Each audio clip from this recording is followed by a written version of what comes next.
একটি শিশুর জীবনে সবচেয়ে আনন্দময় এবং গুরুত্বপূর্ণ স্থান হচ্ছে তার স্কুল, তার ক্লাসরুম। কিন্তু সেই স্কুলের বাতাসে ছড়ানো তীব্র দুর্গন্ধে যখন শ্বাস নেওয়া দেয়, তখন কোমলমতি শিশুদের শিক্ষা নয়, সুস্থ থাকাটাই বড় দুশ্চিন্তার বিষয় হয়ে যায়।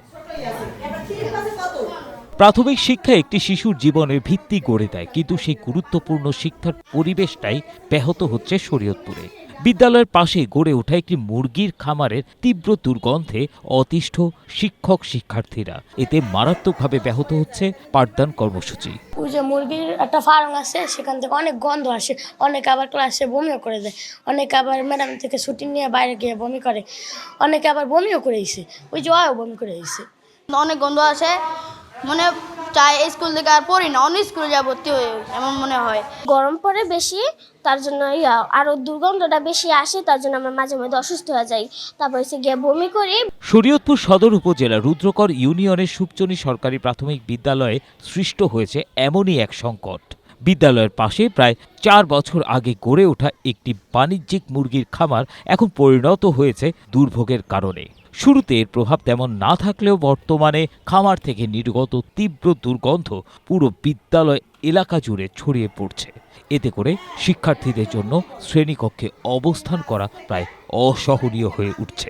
আমরা বাচ্চা দিয়ে আসি, মানে অনেক দুর্গন্ধ, বাচ্চারা স্কুলে আসতে চায় না, অনেক না স্কুলে যাবো নামো, অনেক গন্ধ কয়, পরে তুয়ায় বয় অনেক পাঠাই বুঝছে না, আর আমরাও আসি না, বাবু নিয়ে আসি, অনেক গন্ধ, মানে অনেক ছড়ায়, গন্ধর ঠেলায় থাকা যায় না স্কুলে। আর আমরা চাই আপনারা একটা ব্যবস্থা নেন, এখানে যাতে ছেলেমেয়েরা সুস্থভাবে পড়াশোনা করতে পারে, গন্ধ যাতে না আসে, খাবার দাবার যাতে ক্লাসে খাইতে পারে, বা আরও মানুষ আসে এখান থেকে চলাফেরা করতে পারে, সেইভাবে একটা ব্যবস্থা নিয়ে। বিদ্যালয়ের ভারপ্রাপ্ত প্রধান শিক্ষক জানান, বিষয়টি একাধিকবার সংশ্লিষ্ট কর্তৃপক্ষ ও স্থানীয় প্রশাসনকে জানানো হলেও এখনো নেওয়া হয়নি কোনো কার্যকর ব্যবস্থা। আমাদের বাচ্চারা এই দুর্গন্ধে অনেক অসুস্থ হয়ে পড়ে, মাঝে মাঝে আমরাও নিজেরাও দুর্গন্ধ অনেক সমস্যা হয়।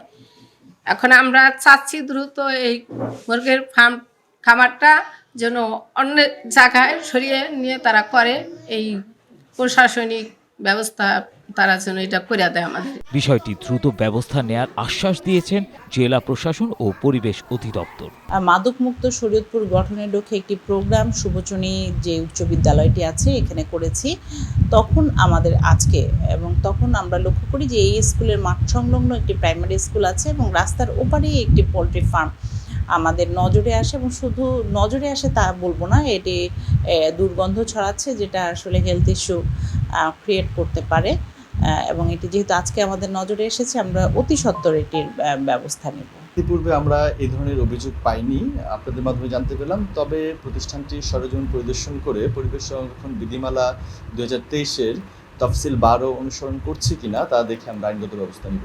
শিশুদের সুস্থ ও স্বাভাবিক শিক্ষা নিশ্চিত করতে দ্রুত খামারটি অন্যত্র সরিয়ে নেওয়া অথবা কার্যকর ব্যবস্থা গ্রহণ করা জরুরি, নয়তো শিক্ষা ব্যবস্থার উপর এর নেতিবাচক প্রভাব আরও বাড়বে বলে আশঙ্কা সংশ্লিষ্টদের।